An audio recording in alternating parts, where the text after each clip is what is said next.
Mari Bapak Ibu, Saudaraku sekalian, kita melanjutkan pembacaan firman Tuhan dari kitab Keluaran 6 ayat 1 sampai 29.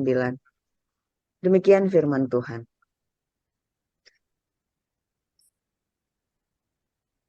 Selanjutnya berfirmanlah Allah kepada Musa, "Akulah Tuhan.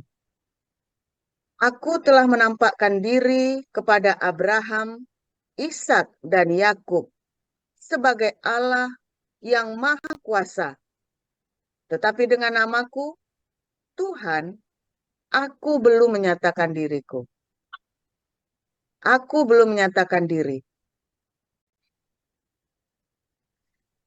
Bukan saja aku telah mengadakan perjanjianku dengan mereka untuk memberikan kepada mereka tanah Kanaan, tempat mereka tinggal sebagai orang asing.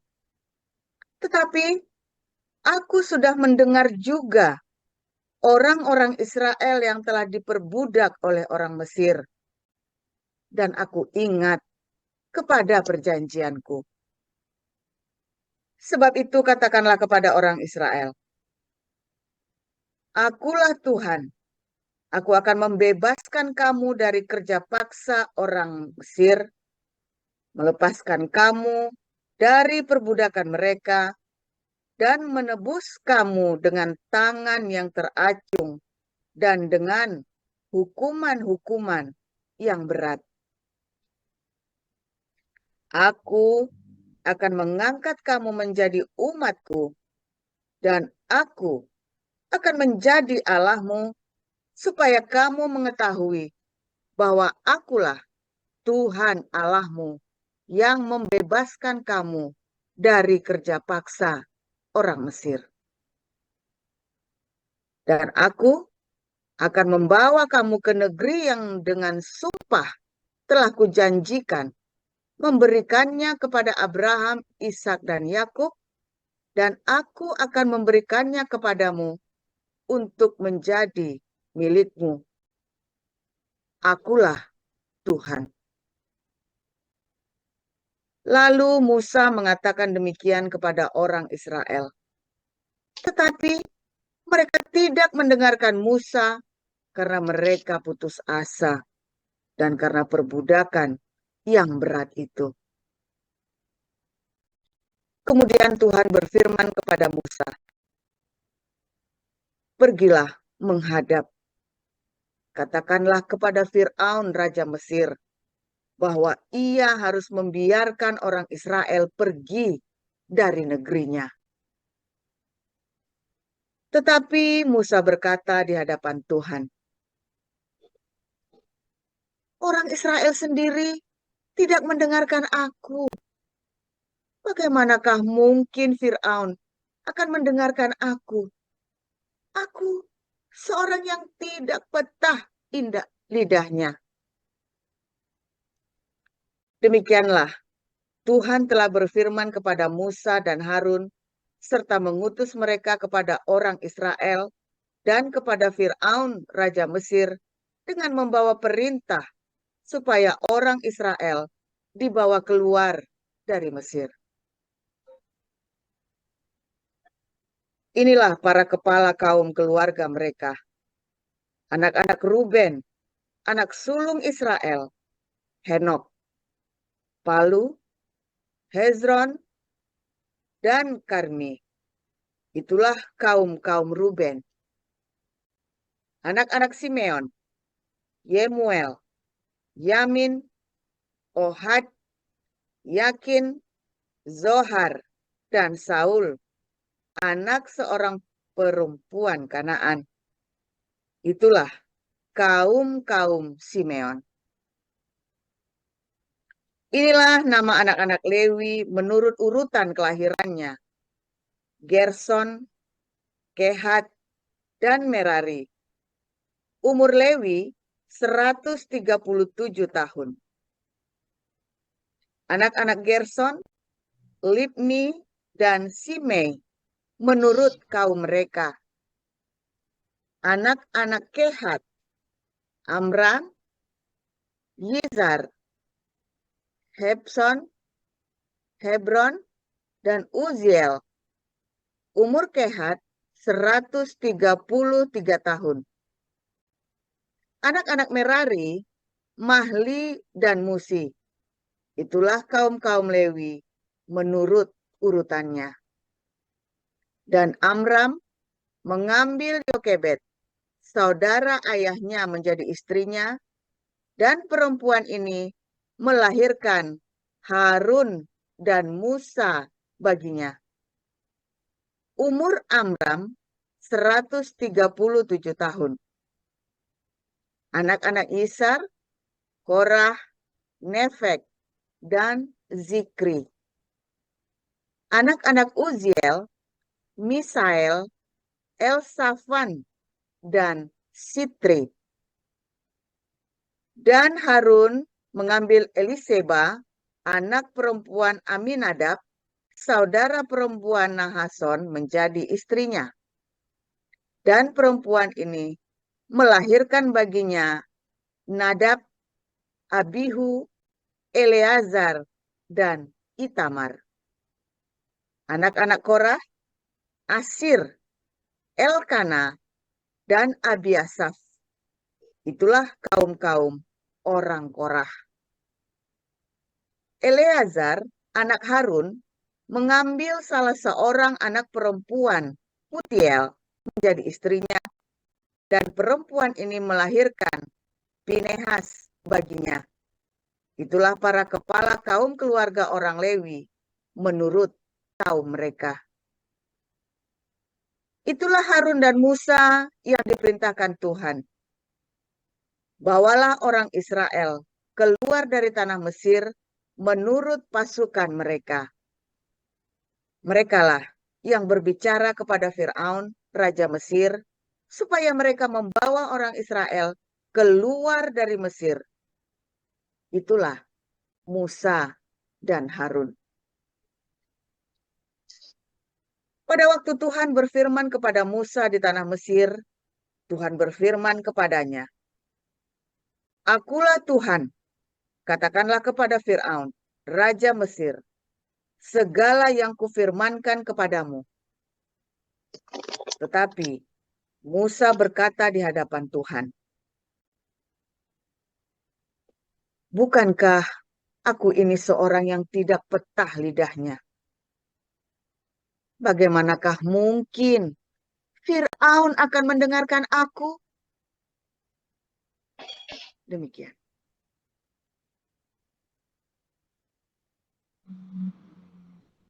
Terima kasih Bu Nerliana. Silakan Ibu Sarma. Yohanes pasal 10 ayat 1 sampai 21. Saya membacakan kebenaran firman Tuhan yang terambil dari Yohanes 10 ayat 1 sampai 21. Beginilah pembacaan firman Tuhan. Aku berkata kepadamu, sesungguhnya siapa yang masuk ke dalam kandang domba dengan tidak melalui pintu, tetapi dengan memanjat tembok, ia adalah seorang pencuri dan seorang perampok. Tetapi siapa yang masuk melalui pintu, ia adalah gembala domba. Untuk dia penjaga membuka pintu, dan domba-domba mendengarkan suaranya, dan ia memanggil domba-dombanya masing-masing menurut namanya dan menuntunnya keluar. Jika semua dombanya telah dibawanya keluar, ia berjalan di depan mereka, dan domba-domba itu mengikuti dia karena mereka mengenal suaranya. Tetapi seorang asing pasti tidak mereka ikuti, malah mereka lari daripadanya karena suara orang-orang asing tidak mereka kenal. Itulah yang dikatakan Yesus dalam perumpamaan kepada mereka, tetapi mereka tidak mengerti apa maksudnya ia berkata demikian kepada mereka. Maka kata Yesus sekali lagi, "Aku berkata kepadamu, sesungguhnya akulah pintu ke domba-domba itu. Semua orang yang datang sebelum aku adalah pencuri dan perampok, dan domba-domba itu tidak mendengarkan mereka. Akulah pintu. Barang siapa masuk melalui aku, ia akan selamat, dan ia akan masuk dan keluar dan menemukan padang rumput. Pencuri datang hanya untuk mencuri dan membunuh dan membinasakan. Aku datang supaya mereka mempunyai hidup dan mempunyainya dalam segala kelimpahan. Akulah gembala yang baik. Gembala yang baik memberikan nyawanya bagi domba-dombanya, sedangkan seorang upahan yang bukan gembala dan yang bukan pemilik domba-domba itu sendiri, ketika melihat serigala datang, meninggalkan domba-domba itu lalu lari, sehingga serigala itu menerkam dan mencerai-beraikan domba-domba itu. Ia lari karena ia seorang upahan dan tidak memperhatikan domba-domba itu. Akulah gembala yang baik, dan aku mengenal domba-dombaku, dan domba-dombaku mengenal aku. Sama seperti Bapa mengenal aku, dan aku mengenal Bapa, dan aku memberikan nyawaku bagi domba-dombaku. Ada lagi padaku domba-domba lain yang bukan dari kandang ini. Domba-domba itu harus kutuntun juga, dan mereka akan mendengarkan suaraku, dan mereka akan menjadi satu kawanan dengan satu gembala. Bapa mengasihi aku, oleh karena aku memberikan nyawaku untuk menerimanya kembali. Tidak seorang pun mengambilnya daripadaku, melainkan aku memberikannya menurut kehendakku sendiri. Aku berkuasa memberikannya dan berkuasa mengambilnya kembali. Inilah tugas yang kuterima dari Bapakku. Maka timbullah pula pertentangan di antara orang-orang Yahudi karena perkataan itu. Banyak di antara mereka berkata, "Ia kerasukan setan dan gila. Mengapa kamu mendengarkan dia?" Yang lain berkata, "Itu bukan perkataan orang yang kerasukan setan. Dapatkah setan membelaikan mata orang-orang buta?" Iya, terima kasih Bu Sarma. Silakan Bu Eh, Lilis. Yohanes 10 ayat 22 hingga 42 ya Bu. Baik. Tidak lama kemudian tibalah hari raya Pentahitan Bait Allah di Yerusalem. Ketika itu musim dingin. Dan Yesus berjalan-jalan di Bait Allah di Serami Salomo. Maka orang-orang Yahudi mengelilingi dia dan berkata kepadanya, "Berapa lama lagi engkau membiarkan kami hidup dalam kebimbangan? Jikalau engkau Mesias, katakanlah terus terang kepada kami." Yesus menjawab mereka, "Aku telah mengatakannya kepada kamu, tetapi kamu tidak percaya. Pekerjaan-pekerjaan yang kulakukan dalam nama Bapakku, itulah yang memberikan kesaksian tentang aku. Tapi kamu tidak percaya, karena kamu tidak termasuk domba-dombaku. Domba-dombaku mendengarkan suaraku, dan aku mengenal mereka dan mereka mengikut aku. Dan aku memberi hidup yang kekal kepada mereka dan mereka pasti tidak akan binasa sampai selama-lamanya dan seorang pun tidak akan merebut mereka dari tanganku. Bapakku yang memberikan mereka kepadaku lebih besar dari siapapun dan seorang pun tidak dapat merebut mereka dari tangan Bapa. Aku dan Bapa adalah satu. Sekali lagi orang-orang Yahudi mengambil batu untuk melempari Yesus. Kata Yesus kepada mereka, "Banyak pekerjaan baik yang berasal dari Bapakku yang kuperlihatkan kepadamu.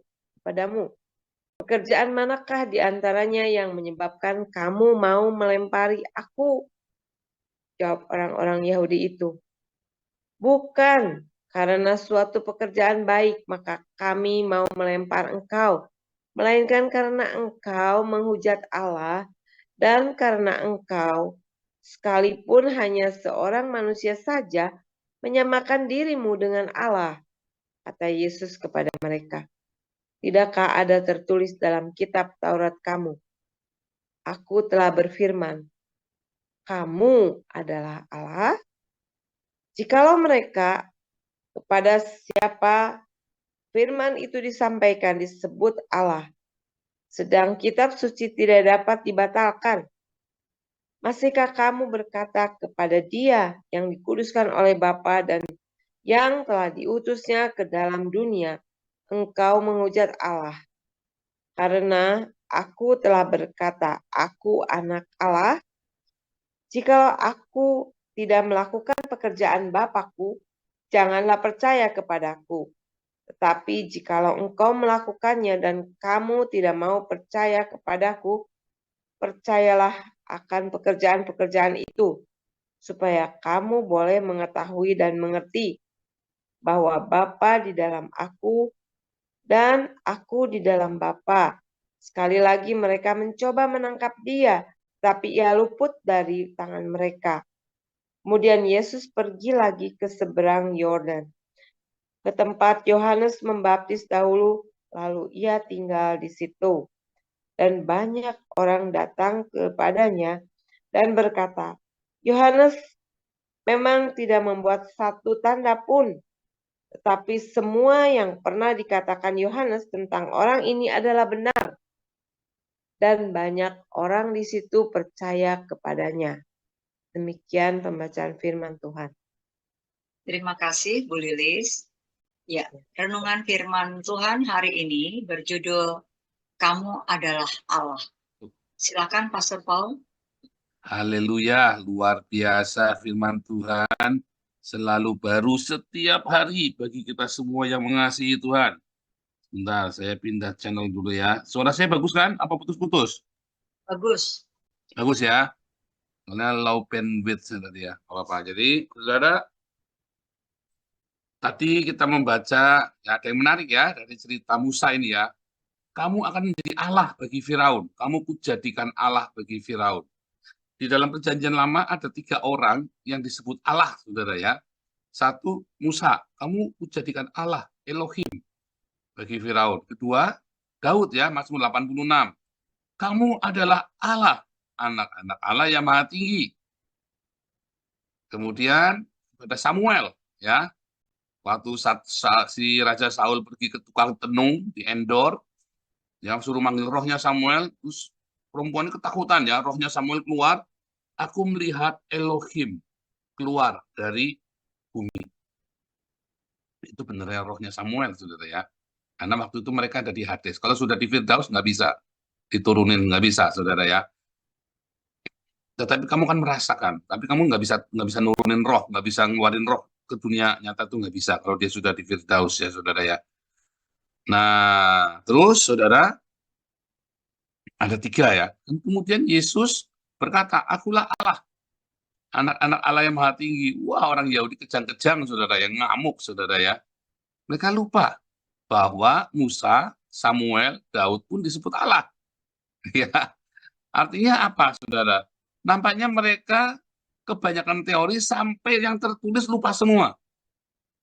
Nah, siapa di sini yang suka debat di YouTube sama sesama orang Kristen?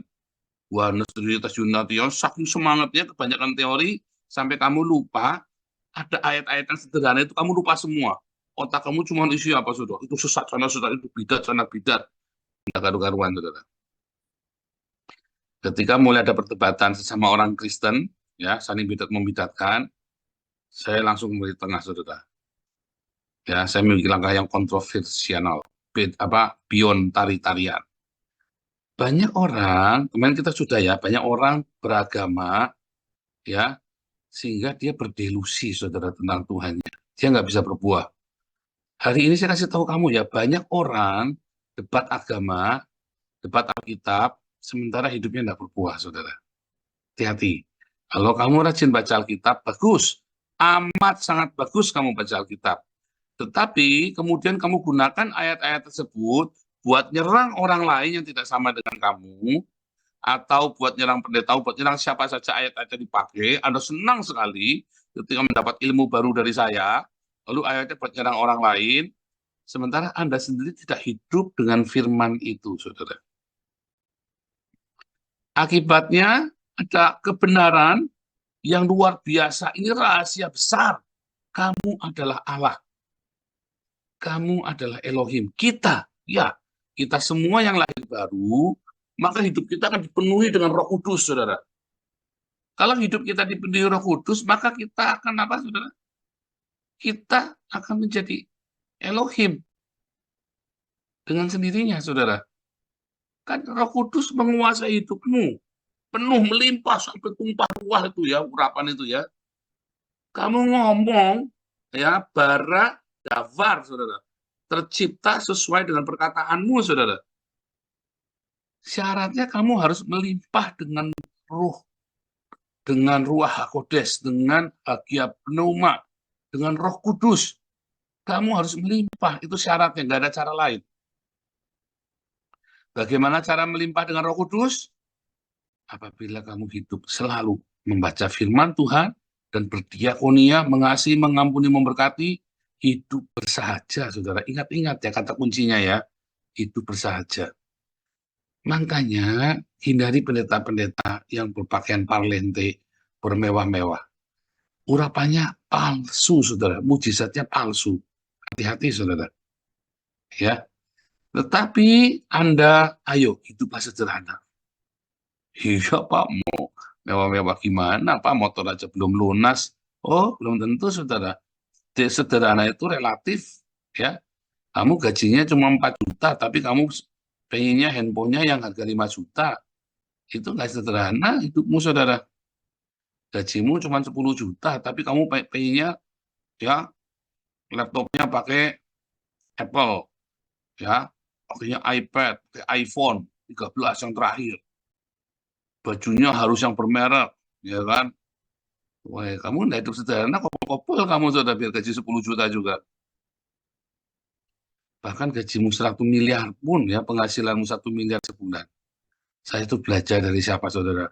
Dari donaturnya kursi roda loh itu, saudara. Saya itu matanya sampai melongo saya, saudara. Donaturnya kursi roda kita itu, hidupnya sederhana sekali, itu miliarder itu, saudara. Punya pabrik segede gaban begitu ya. Tapi hidupnya sederhana. Makan ya makan enak. Kalau pergi makan enak. Namanya orang makan mau seberapa sih, seberapa kuatnya Anda makan. Tapi pakaiannya sederhana. Ya, hotelnya juga sederhana. Saya bangga, saudara ya. Dia ada dalam komunitas kita. Saya bangga sekali. Saya bisa buat cerita sama kalian. Ini orang hidupnya sederhana, saudara.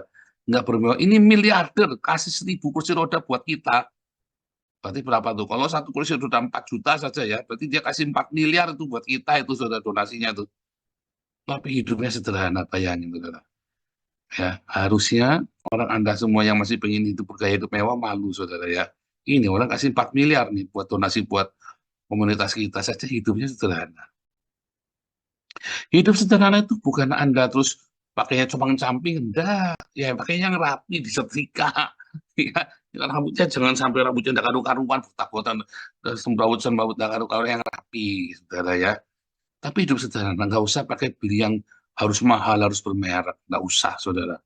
Juga nggak perlu belimitasi, yang biasa saja. Kalau kamu cinta Tuhan sungguh-sungguh, kamu hidup ya mengasihi Tuhan, membaca firman, berdiakonia, jaga hidupmu dalam kekudusan, kamu penuh dengan pengampunan senantiasa, kamu selalu siap melepaskan berkat, mulutmu selalu mengucapkan berkat. Apa yang terjadi, saudara? Maka dengan kesederhanaan, urapan itu real. Nah, saya bolak-balik cerita Pendeta Yahya Silas ya. Orangnya itu sederhana, kemana-mana pakainya putih-putih, saudara ya. Kalau memang dulu saya kan di GPPS kan wajib putih-putih kalau pelayan Tuhan pendeta itu kan. Kemana-mana putih-putih, saudara, bajunya, baju putih-putih beli di pasar, beli sama saya. Beli putih-putih itu ya, kalau baju, yuk nemenin Om mana ke toko itu beli baju murah, saudara ya. Ini buat kamu juga nih, kalau pelayanan. Baju dia murah, nggak ada mereknya. Saya waktu saya kerja bajunya selalu eksekutif 99 di Narici, saudara ya. Atau bajunya selalu yang merek. Wah, dia tuh masih beli di pasar, saudara. Ya, beli di pasar, bukan beli di mall. Padahal ini orang kaya, orang tajir melintir di pendetanya ya. Bukan karena sumbangan pendeta jadi jemaat, bukan. Tapi karena memang dia bekerja. Dia dulu dokter kalau nggak salah ya. Kaya raya, saudara. Terus dia kalau datang, ya saudara ya, datang tumpang tangan, hidupnya sederhana. Oh, banyak orang pakainya mewah terus kelihatannya urapan. Ini hidupnya sederhana, pakaiannya sederhana, saudara. Suara nyanyi cemblero, saudara. Tapi kalau dia sudah tumpang tangan, bilurnya, wah kalau udah nyanyi begitu, saudara, wah jangan tanya, setan yang jengking, saudara. Serius ya, sepupu saya pernah kerasukan setan ya, gara-gara dia sering ke Gunung Kawi, ya, keluarganya kan. Terus dia rupanya kenapa kesambet gitu ya, saudara ya. Terus dia suka kayak gini, kayak ada sarang laba-laba ya, dia suka gitu-gitu ya. Terus suatu ketika dia ikut kita naik bis rame-rame, kesurupan saudara ya. Dia cuma diam, wah orang panik semua takut kan, itu tinggi besar sepupu saya, tinggi besar saudara ya. Terus udah diam. Ada kuasa dalam darahnya, darah domba Allah. Wah jeblak saudara. Itu cuma dinyanyiin saja jeblak saudara. Itu beneran kita itu ini orang hamba Tuhan sederhana. Jadi urapannya bukan dihasilkan dari barang parlente, dari hidup yang mewah. Naiknya mobilnya Jetstar saudara, Truntung, pick up saudara ya kemana-mana. Tetapi dialah Allah. Ya, hurufnya kecil ya. A kecil maksudnya artinya bukan Allah yang itu, bukan. Tapi karena Roh Kudus menguasai hidupnya, maka Tuhan bilang, ya, kamulah Allah, anak-anak Allah. Maksudnya begitu, Bene Elohim. Karena Bene Elohim kan Elohim sendiri, saudara. Kita ini kalau dibilang anak-anak Allah, berarti kamu itu Allah sendiri, saudara. Makanya disebut Bene Elohim. Ya. Kalau bilang anak manusia, manusia. Ya. Oh, Yesus manusia, tapi dia anak manusia. Kamu adalah manusia dengan roh Allah di dalam kamu. Makanya kamu disebut anak Allah. Kamu adalah anak manusia. Kita ini manusia biasa semua. Ya. Tetapi karena roh Allah berkuasa atas hidup kita, maka yang terjadi adalah apa? Saudara? Kuasa Allah itu sempurna dalam hidup. Saudara pengen hidupmu berkuasa, saudara? Satu, hiduplah sederhana. Jangan muluk-muluk penginanmu, saudara. Saya pengen jalan-jalan ke Bali bintang 5, naik Star Cruise, segala macam. Enggak usah. Enggak usah kamu pikirkan itu. Ya, kamu enggak usah pergi naik Star Cruise, saudara ya. Kamu jalan-jalan naik mobil, kamu yang tinggal di Kalimantan, kamu di situ lautnya itu indah, saudara ya. Yang penting kamu tahu, di Pulau Bangka itu dulu saya di Sumatera itu ya, lautnya indah, saudara. Di Belitung dulu ya. Banyak sekali Indonesia itu kekayaan yang indah, saudara. Nggak usah kepengen yang mewah-mewah, pengen jalan ke sini, jalan ke sana. Kalau ada pekerjaan ke sana, kamu baru pergi. Tapi nggak usah sengaja-sengaja kamu buang-buang uang, menghamburkan ya. Ya kalau ada uang lebih, kamu jalan-jalan lah. Tapi jangan terus kamu harus yang bintang 5, bintang kejora, bintang SKS, enggak usah, saudara. Kedua, ya, kan firman Tuhan bilang apa? Jangan memikirkan yang jauh lebih tinggi dari yang dapat kamu pikirkan. Ya kan? Jangan muluk-muluk itu loh, saudara. Kedua, kamu harus rendah hati, hidup dalam kerendah hatian. Ya, mau diajar. Jangan atos-atosan, sombong-sombongan. Pokoknya aku yang paling benar, kamu semua salah. Jangan, saudara. Di keluarga, di rumah, suami, istri, belajar saling merendahkan diri. Ya, saling melayani. Ya, saling mengalah. Ya kan? Saling menghormati terlebih dahulu. 3, ya, kamu harus belajar hidup di dalam kekudusan. Itu penting loh, saudara. Kekudusan itu sangat penting. Kamu jangan sembarangan, ya, bacaanmu, pikiranmu, ya, pergaulanmu, hati-hati. Keempat, hiduplah selalu mengasihi, mengampuni, memberkati, berdiakonia. Jangan sampai kamu lupa mengasihi, mengampuni, memberkati, ya, bersahaja dalam hidup setiap hari, ya, bersedekah senantiasa. Jangan lupa, saudara. Sebab ketika hidupmu sudah menjadi berkat bagi sesama, maka apalagi, saudara? Maka yang ada mujizat dalam hidupmu. Perkataanmu, kalau kamu saja dalam materi saja sudah mau berbagi dengan sesama, maka perkataanmu pun akan jadi berkat. Bukan cuma hidupmu, bukan cuma materimu, tapi perkataanmu pun akan jadi berkat. Perkataan yang jadi berkat itu bukan cuma apa namanya, kamu hebat, bukan, saudara. Menjadi berkat waktu kamu ngomong, sembuh, dia sembuh, saudara. Serius, Anda semua yang sakit hari ini ya, saya kata ya, kamu percaya, ya, ada kesembuhan di dalam nama Yesus, kamu sembuh, saudara. Ya, orang ngutukin saya saja bisa sakit. Orang ngutukin saya bisa jungkel, saudara, serius. Apalagi kalau saya mengucapkan berkat buatmu. Kamu percaya hari ini di dalam nama Yesus, kamu sembuh, saudara. Dan sudah banyak ya orang disembuhkan di dalam komunitas ini. Ya, banyak sudah ya yang sembuh di komunitas ini, yang mengalami mujizat. Tapi kamu terimanya harus dengan sukacita, dengan hati yang benar. Loh, kamu terimanya ke sini, datang ke sini sambil misui saya. Kamu datang ke sini sambil misui saya. Enak teriak-teriak, suruh ngampuni, suruh ini. Apanya, diakonia, apa, donasi terus. Ya kamu sambil misui saya, bagaimana ke sini kamu dapat berkat? Kamu datang ke sini itu dengan siap mendengar firman Tuhan. Jangan misui saya, kamu datang ke sini misui saya, ya repot. Sayanya nggak ngapa-ngapain. Tapi saya lagi mengucap berkat, kamu nggak mau terima berkat. Ingat dulu pelajaran, berkat sama kutuk itu berasal dari kata yang sama ya. Berkat ya, barah itu, ya, itu artinya sama dengan kutuk, saudara ya. Jadi hati-hati, ketika saya mengucapkan berkat pada kamu, lalu kamu nolak, jadi kutuk itu, saudara. Jadi kalau saya saya udah ngatakan ini, yebaraka, ya, yebaraka, ya, kiranya Tuhan memberkati kalian, ya kan, memberkati kalian, ya. Nah itu kamu harus dengan ya Tuhan, amin. Kalau kamu tolak, wah berkat-berkat gundul peyang, jadi kutuk, saudara, hati-hati, saudara ya. Kan Yesus bilang, kalau kamu ucapkan shalom, orang itu terima shalom kamu, maka dia akan terima berkatnya. Tapi kalau dia tolak, lepaskan kaki dari kakimu, sesungguhnya hukuman Sodom dan Gomora lebih berat daripada mereka. Perkataanmu tuh ya, berkuasa. Karena kamu adalah Elohim, Bene Elohim. Mazmur 86 ya. Dan tadi kita baca dalam Yohanes 10 ayat 34. Kamu adalah Elohim, Bene Elohim. Ya. Wah, saya gara-gara saya ngomong aku adalah Elohim, Buri Wali kejang-kejang, belum miso-miso, saudara ya. Dia nggak baca, karena banyak orang debat dogma, dia lupa ayatnya tertulis dengan jelas seperti itu. Dia debat dogma ya, wah ini dogma, hafal semua tulisan Bapak Gereja, Simbai Gereja, buyutnya gereja hafal semua, tetapi yang tertulis di Alkitab dia bisa lupa. Banyak orang juga, tapi ada orang yang hafal tertulis di Alkitab, tapi dia nggak ngerti kalau itu dia tertulis, dia tahu ada tertulis, tapi dia nggak ngerti. Karena apa, saudara? Kebanyakan teori hidupnya. Bukannya baca itu aku mau lakukan, baca aku mau lakukan. Tapi ini membaca buat kritik ini, buat kritik itu, mampus, saudara. Akhirnya dia nggak ngerti apa-apa. Kamu kalau baca Alkitab, ya, bacaanmu tuh, kamu ngerti nggak yang kamu baca? Kamu tahu nggak Tuhan bicara kepada kamu lewat ayat itu setiap hari? Ya, Tuhan bicara kepadamu. Jadi, saudara, kamu adalah Elohim. Perkataanmu itu mencipta. Ya, avara kedavar. Ya, terciptalah sesuai remamu. Ya kan, avara kedavar kan, yehi wa yehi.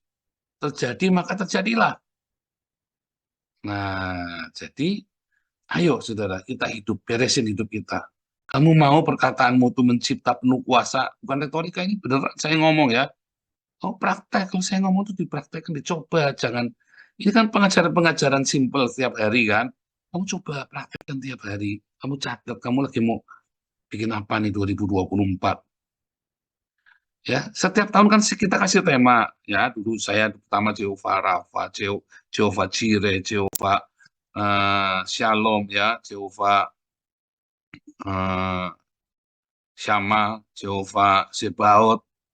Kamu ngalami enggak? Kita mah Jehovah Rohi, Tuhan Gembalaku. Kita mah mengalami tuh, ya. Kita praktek Jehovah Jireh, kita ngalami. Jehovah Syama, kita ngalami. Jehovah Rohi, kita lewat. Jehovah Sebaot, kita lewati, saudara. Dan kita aminkan, kita mengalami. Praktek, saudara, ya. Hal-hal kecil itu kamu praktekkan terus. Kalau kamu tidak praktekkan, kamu pengen tambah banyak. Kamu tahu banyak, dituntut banyak. Kamu sekarang tahu, langsung praktek, tahu langsung praktek. Berbahagialah orang yang mendengar logosnya Tuhan Yesus dan mempraktekannya langsung praktek, saudara ya. Nanti kamu daftar ke bara ke dafar. Terciptalah sesuai dengan yang kamu omongkan, dengan rema yang kamu dapat. Ya, sebab kamu adalah Elohim, Bene Elohim. Tuhan Yesus memberkati.